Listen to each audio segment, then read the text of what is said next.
दोस्तों आपका fine reading में स्वागत है। आप स्क्रीन पर देख सकते हो ये मैकबुक एयर है। इसके रिप्लेसमेंट में M5 चिप के साथ हमने नया मैकबुक एयर ले लिया है। तो अब इसे हमें पूरी तरह से वाइप करना है। इसका मैं कॉन्फ़िगरेशन आपको दिखाना चाहूँगा।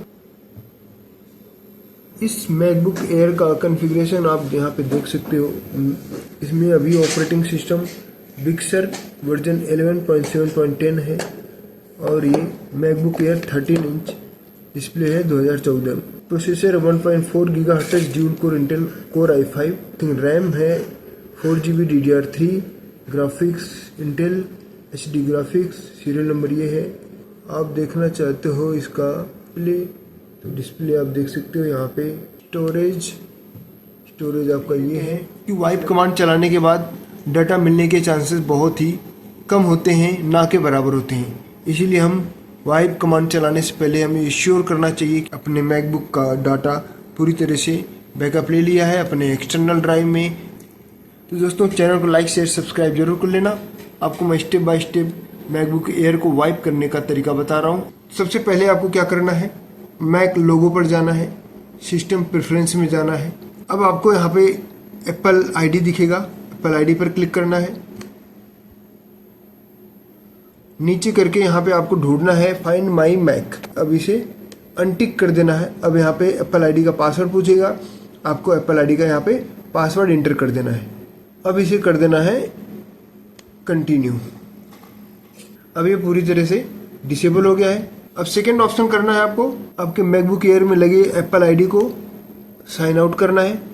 तो आप यहाँ पे ओवरव्यू क्लिक करेंगे और यहाँ पे साइन आउट का ऑप्शन है, साइन आउट पर क्लिक करेंगे और इन सभी ऑप्शन को अनटिक कर देना है और करना है कंटिन्यू। अब यहाँ पे ऑप्शन पूछ रहा है आपको डाटा डाउनलोड करना है या नहीं करना है। हमें डाटा डाउनलोड नहीं करना है क्योंकि हमें इस लैपटॉप को ही पूरी तरह से फॉर्मेट करना है। तो इसलिए हम करेंगे डिलीट फ्रॉम मैक और यहाँ से हम करेंगे डिलीट फ्रॉम मैक।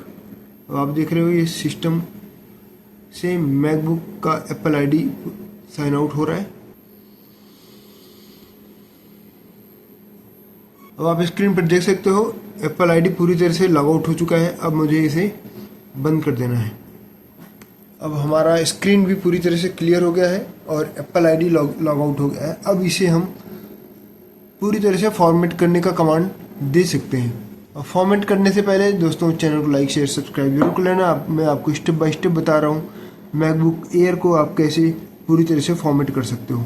सबसे पहले क्या करना होगा, सिस्टम को शट डाउन करना होगा। सिस्टम को हम शट डाउन कर देते हैं। दोस्तों अब ये सिस्टम मेरा शट डाउन पूरी तरह से हो गया है। अब मुझे क्या करना है दोस्तों, यहाँ पे हमें आपको दिख रहा है कि पावर बटन है। पावर बटन प्रेस करते ही मुझे प्रेस करना है command plus R button press करना है। तो चलिए शुरू करते हैं। और कमांड प्लस R बटन को हमें प्रेस करके कंटिन्यू रखना है जब तक कि स्क्रीन पर रिकवरी मोड ऑन नहीं हो जाता। दोस्तों अब आप देख सकते हो स्क्रीन पर मैक OS रिकवरी का ऑप्शन यहाँ पे शुरू हो चुका है। यूजर नेम आ गया है, इसे सिलेक्ट करेंगे और हम क्लिक करेंगे नेक्स्ट। अब हमें मैकबुक एयर का यहाँ पे पासवर्ड ऐड करना है। क्लिक करेंगे हम कंटिन्यू पर। यहाँ पे आपको 4 ऑप्शन दिखा रहा है, restore from Time Machine, reinstall Mac OS Big sur, Safari, Disk Utility. तो हम सिलेक्ट करेंगे डिस्क यूटिलिटी और क्लिक करेंगे कंटिन्यू। दोस्तों अब हम यहाँ तक आ गए हैं। अब इससे आगे बढ़ने के लिए आपको चैनल को लाइक शेयर सब्सक्राइब जरूर करना होगा। मैं आपको नेक्स्ट स्टेप बता रहा हूँ। दोस्तों मैं आपको यहाँ पर बहुत ही महत्वपूर्ण बात बताने वाला हूँ। दोस्तों ज़्यादातर लोग केवल वॉल्यूम को ही इरेज कर देते हैं, लेकिन ये सही तरीका नहीं होता है। पूरी फिजिकल SSD को सिलेक्ट करके इरेज करना ही सबसे बायर रेडी तरीका होता है, ताकि ये सिस्टम पूरी तरह से बायर के लिए रेडी हो सके। तो इसके लिए हम क्या करेंगे, सबसे पहले व्यू पर क्लिक करेंगे और क्लिक करेंगे शो ऑल डिवाइसेस। अब आप यहाँ पे देख सकते हो मुझे अपने मैकबुक एयर में लगे हुए सभी स्टोरेज को यहाँ पे दिखाने लग गया। मैकबुक एयर को इरेज करने के लिए पूरी तरह से सिलेक्ट करना होगा एप्पल SSD SM0256F मीडिया, ताकि आप पूरा हार्ड डिस्क यहाँ पे कवर हो जाए। अब यहाँ पे देख सकते हो 251 GB SSD आ रहा है। इसे सिलेक्ट करने के बाद हम क्लिक करेंगे इरेज पर। दोस्तों अब हमारे सामने ये ऑप्शन आ रहा है, यहाँ पे हम कंप्यूटर का नाम चेंज कर सकते हैं और फॉर्मेट ऑप्शन पर APFS ऑप्शन ही रहेगा, इसे भी चेंज करने की जरूरत नहीं है। स्कीम पर गाइड पार्टीशन मैप यही रहेगा, यहाँ पे हमें भी कुछ करने की जरूरत नहीं है और हम क्लिक करते हैं अब नेक्स्ट पर। अब आप देख सकते हो यहाँ पे हमें फॉर्मेटिंग होता हुआ दिखाई देने लग गया है। अपने सिस्टम का डाटा बैकअप लिए बिना ये सब कमांड करोगे तो आपको डाटा दोबारा नहीं मिलेगा, इसलिए इस स्टेप को फॉलो करने से पहले अपने सिस्टम का बैकअप जरूर ले लें और चैनल को लाइक शेयर सब्सक्राइब जरूर कर लेना। तो दोस्तों मैंने अपना हार्ड डिस्क को पूरी तरह से इरेज कर दिया है। अब मैं इसे बंद करूंगा। अब आप देख सकते हो यहाँ पे हमें दोबारा ऑप्शन दिखा रहा है मैक ओएस इंस्टॉल करने के लिए। दोस्तों मैं reinstall Mac OS Big sur पर क्लिक करूंगा। मैं दोस्तों अब क्लिक करूंगा कंटिन्यू पर। तो आपको देख रहे हो यहाँ पे इंस्टॉलेशन के लिए पूरी तरह से तैयार है।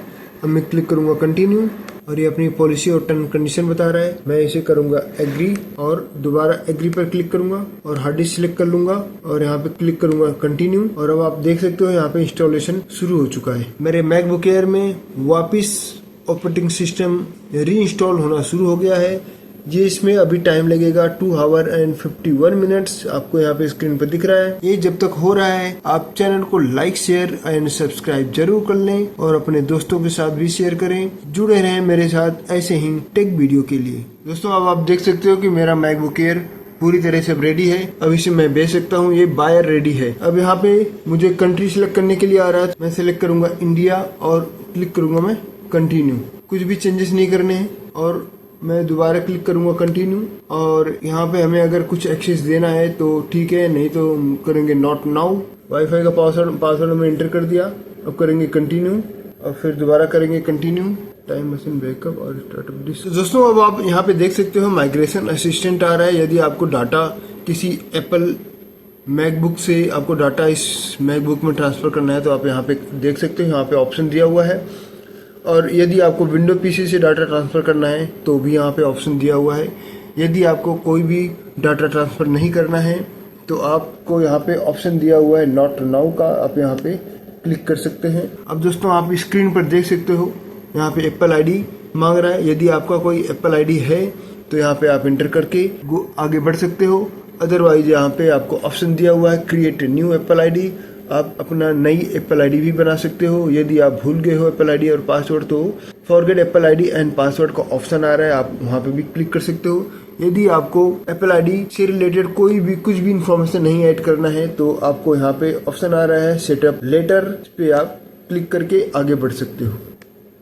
न्यू इंस्टॉलेशन कंप्लीट होने वाला है। अब हम क्लिक करेंगे एग्री। अब यहाँ पे अपने कंप्यूटर का नाम आप दे सकते हो। मैकबुक डाल देता हूँ मैं। अकाउंट नेम में मैक डाल देता हूँ। तो यहाँ पे मैं पासवर्ड 123 डाल देता हूँ, 1234 ये ऑप्शनल है, यहाँ पे छोड़ देते हैं। तो यहाँ पे मैंने कंप्यूटर नेम और अकाउंट नेम एंटर कर दिया, यहाँ पे पासवर्ड एंटर कर दिया। अब इसे क्लिक करते हैं कंटिन्यू पर। दोस्तों हमें एक्सप्रेस सेटअप का ऑप्शन आने लग गया है, यहाँ पे हमें कुछ नहीं करना है, हम कंटिन्यू करेंगे और आगे बढ़ेंगे। अब नेक्स्ट ऑप्शन आ रहा है analytics, share crash and usage data with app developers और हम क्लिक करेंगे कंटिन्यू। दोस्तों यहाँ पे स्क्रीन टाइम का ऑप्शन आ रहा है, कुछ भी आपको चेंजेस करने हैं क्या, सेटअप लेटर भी कर सकते हैं। तो हम क्लिक करते हैं सेटअप लेटर। मैक ओएस का सीरी एक तरह का AI है, इसे हम इनेबल रहने देते हैं और क्लिक करते हैं कंटिन्यू और चूज फॉर मी। और इस सीरी के लिए ऑप्शन सिलेक्ट करने के लिए कह रहा है आप कौन सा ऑप्शन सिलेक्ट करना चाहते हो। और improve Siri dictation not now और क्लिक करेंगे कंटिन्यू। अब आप स्क्रीन पर कैसा थीम चाहते हो, यहाँ पे 3 ऑप्शन दिखा रहा है, डार्क, लाइट एंड ऑटो। तो मैं इसे लाइट रहने देता हूँ और क्लिक करता हूँ मैं कंटिन्यू पर। दोस्तों अब आप देख सकते हो हमारा लैपटॉप पूरी तरह से बाय रेडी है। मैं इस लैपटॉप को किसी को भी बेच सकता हूँ और इसमें अब मेरा कोई भी डाटा नहीं रहा, ये पूरी तरह से क्लीन हो चुका है और न्यू इंस्टॉलेशन के साथ। दोस्तों यदि आपको भी अपना मैकबुक प्रो या एयर या मैक से रिलेटेड कोई भी प्रोडक्ट आप सेल करना है तो सबसे पहले इन बातों का आपको ध्यान जरूर रखना पड़ेगा जो कि मैंने आपको वीडियो में बताया है। दोस्तों चैनल को लाइक शेयर सब्सक्राइब जरूर करना। मिलते हैं नेक्स्ट एक वीडियो में। आपका बहुत बहुत धन्यवाद।